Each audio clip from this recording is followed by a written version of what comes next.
Atreus had 2 sons. Menelaus, husband to Helen. And Agamemnon, husband to Clytemnestra.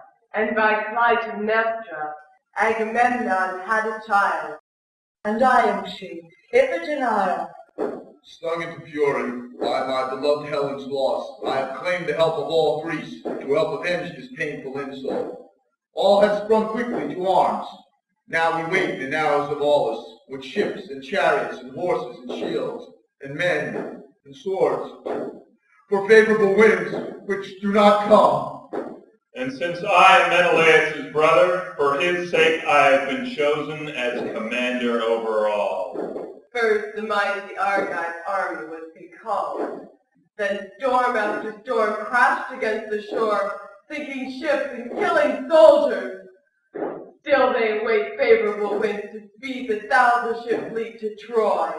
And while the restless army waits, we seek the prophet to find the answer. Sacrifice on the altar your own daughter, Iphigenia. and the Greek ships will quickly sail.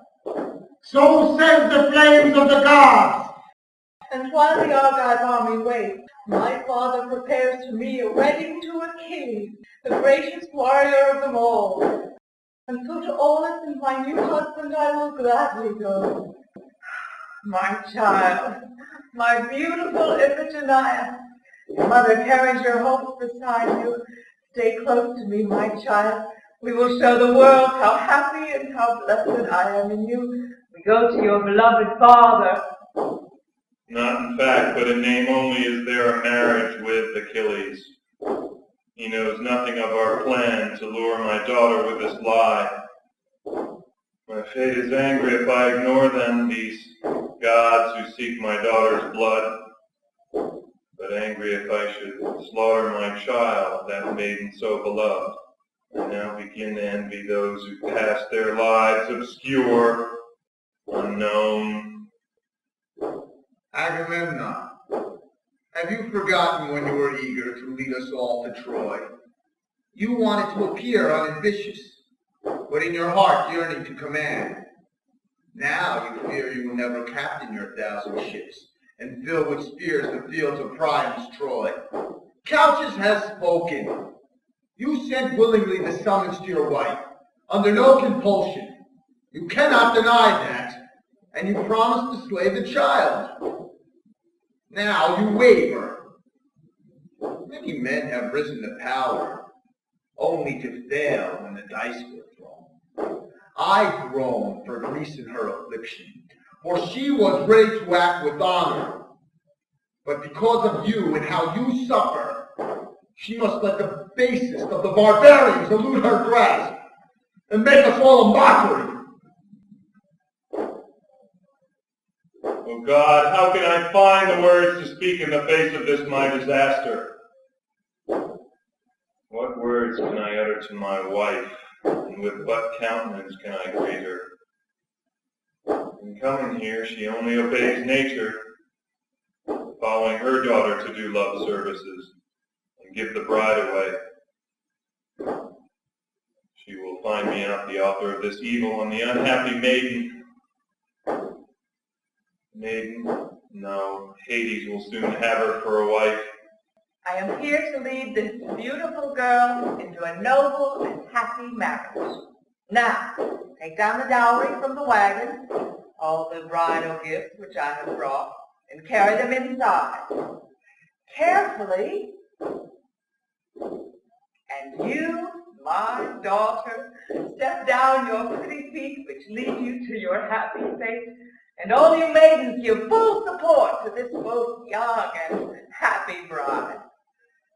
Now, this is Agamemnon's son, the helpless babe, our own Orestes.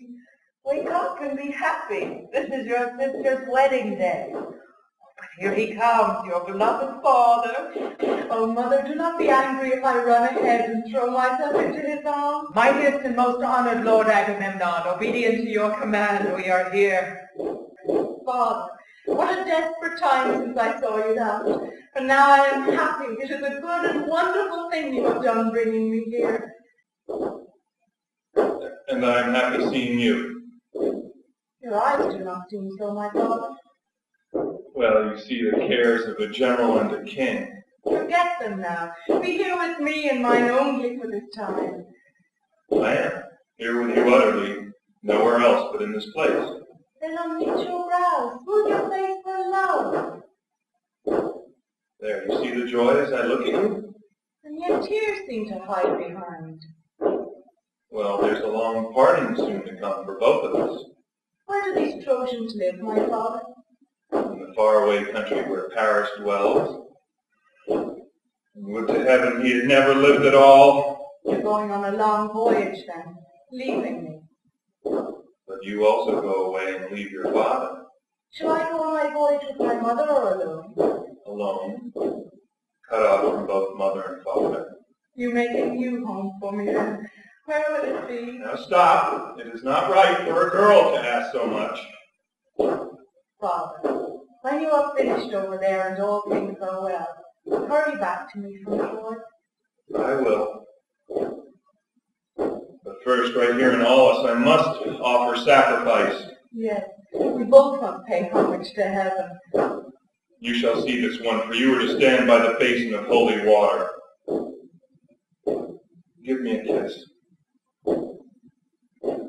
Soon you go to live apart from your father, and this will be a long parting. O breast and cheeks, O golden hair, what bitter burden Helen and the Trojan have laid upon you.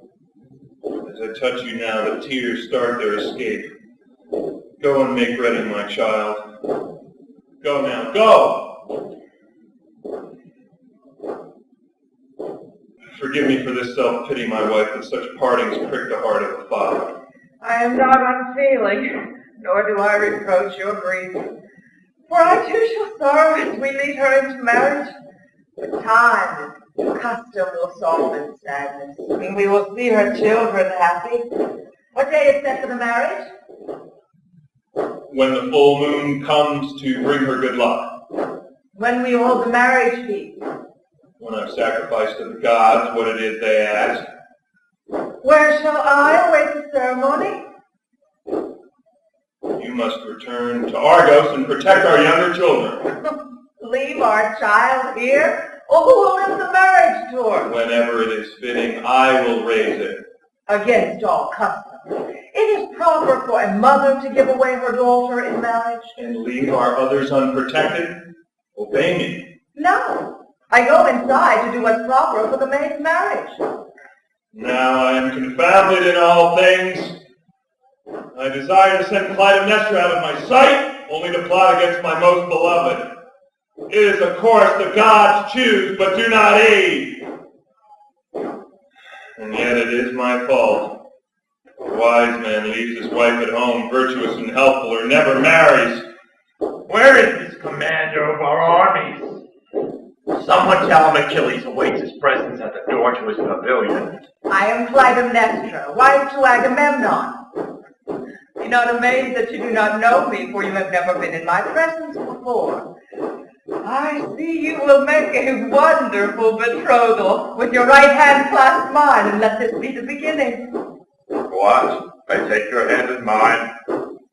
That is wrongful, though. You'd be lovely.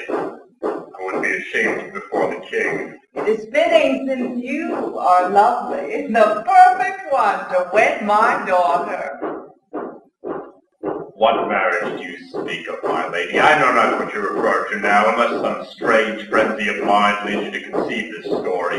By nature, all men are shy, meeting new kinsmen and hearing of marriage. Oh, but I have never courted your daughter, nor even seen her.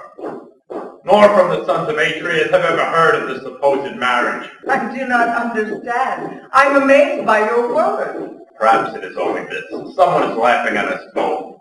I come only to seek your husband to find out news of when we sail. Oh, I have been horribly abused. The betrothal that I came here to find never existed. It was a lie. I leave you now to find the truth behind my husband's horrid lie. The fate of the lovely maiden, your own Iphigenia, is this. Upon her lovely head and golden hair will the Argive general weave a crown of flowers, not for a wedding veil, but a garland of sacrifice. She will be brought like a deer from the mountains, living, white, pure, unblemished. And they will slash her throat. They use this trick of marriage to slaughter my child? Why? A sacrifice to the gods, so the fleet may sail to Troy and bring the beautiful Helen home. You know now the mystery. It is the wish of the gods that I bring forth, and your husband will surely slay the child. Oh, daughter Cleta, I'm glad to find you now outside our tent. I must speak to you of several things not proper for the bride to hear. What that is proper could you possibly say to me at this moment? Why do you look at me so with trouble and terror in your eyes? My husband. Answer my question with the courage of a man. Our child is to be slain? What a horrible Stop! You give me first an answer. question. That question is vile. I ask this only. Answer it. Oh, my hard fate. Your fate, hers, and mine. Listen, I know every part of this history. I have thought it out, and I know fully your intention. I can no longer lie. Hear me now. As your wife, I have been blameless, modest in passion and in honor. I have governed your house so that your coming in had gladness and your going out had joy. A rare spoil for a man is the winning of a good wife. So I bore you a son and 3 daughters. Now one of these you would cut away from me. If anyone should ask you, why do you kill your daughter? What answer will you make? I killed her, you must say, so that Menelaus can win Helen back. Think now. If you leave me and you go to this war, and if your absence is stretched over years, with what heart shall I keep your halls and Argos? With what heart shall I look in each room and find them empty of her? Do not force me to become a woman of evil. When you return home to Argos at last, will you wish to embrace your daughters and son, which would ever look upon your face again, the murderer of their sister? Speak to me. Have you given account of all these things? Or is your only thought to brandish scepters and lead armies? Be no longer in your madness. Do not kill the girl who is the issue of our love. Queen Clytemnestra. If I had the tongue of Orpheus so that I could charm with song stones to leap and follow me, or if my words could quite beguile whoever I wished, I'd use my magic now. But only my tears can I use now. They are all I have. My Father, do not take away my life before the dying time, nor send me to the underground world of horrors. My eyes will pain at the sight below, my skin tear, my hair burn, and it is so sweet to look upon the day's light. Do not send me to my suffering now. My Father, I was the first to call you, Father, first to sit upon your knee, first to kiss you and be kissed by you. You have said to me, surely I shall see you one day, happy in your husband's home. I have come here for this. Why must Paris be my ruin? My Father, look at me now. Kiss me now so that I may remember at least this kiss that my words failed to move you. Do not kill me, Father. It is you who have brought me here. You who have deceived us both. Old maidens sing my marriage song at home, and our house is filled with happiness. Do not kill me, Father. You brought me here to take Achilles as my lord, and to be taken by him. But here is death and the taste of blood, not kisses from my lips. My daughter,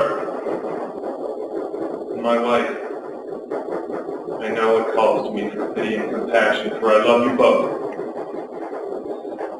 My compulsion from the gods is absolute. We must make ready to sacrifice.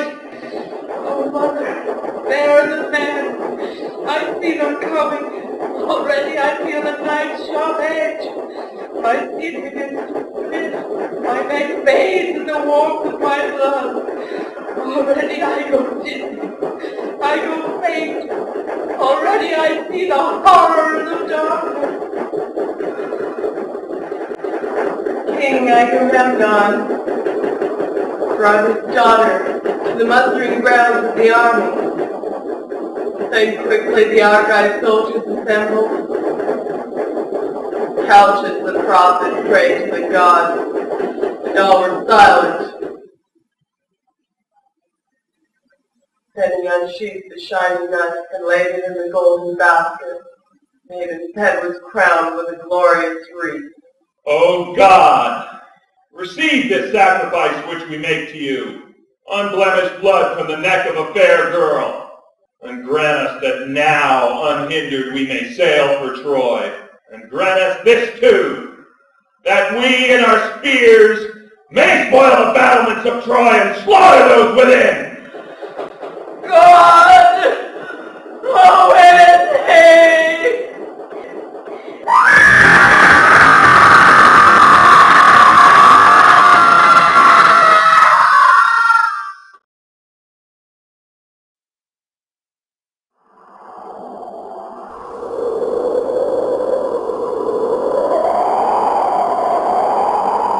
My lady, we may now be happy in our daughter's destiny. Truly she dwells in fellowship with the gods. We must take our son and journey home now. It will be long before I bring you again. Meantime, may all go well with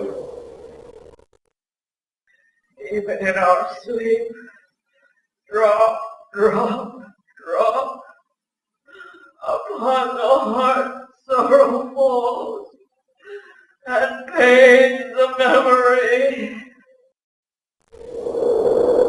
But to us, though against our very will, even in our own despite, comes wisdom by the awful grace of God.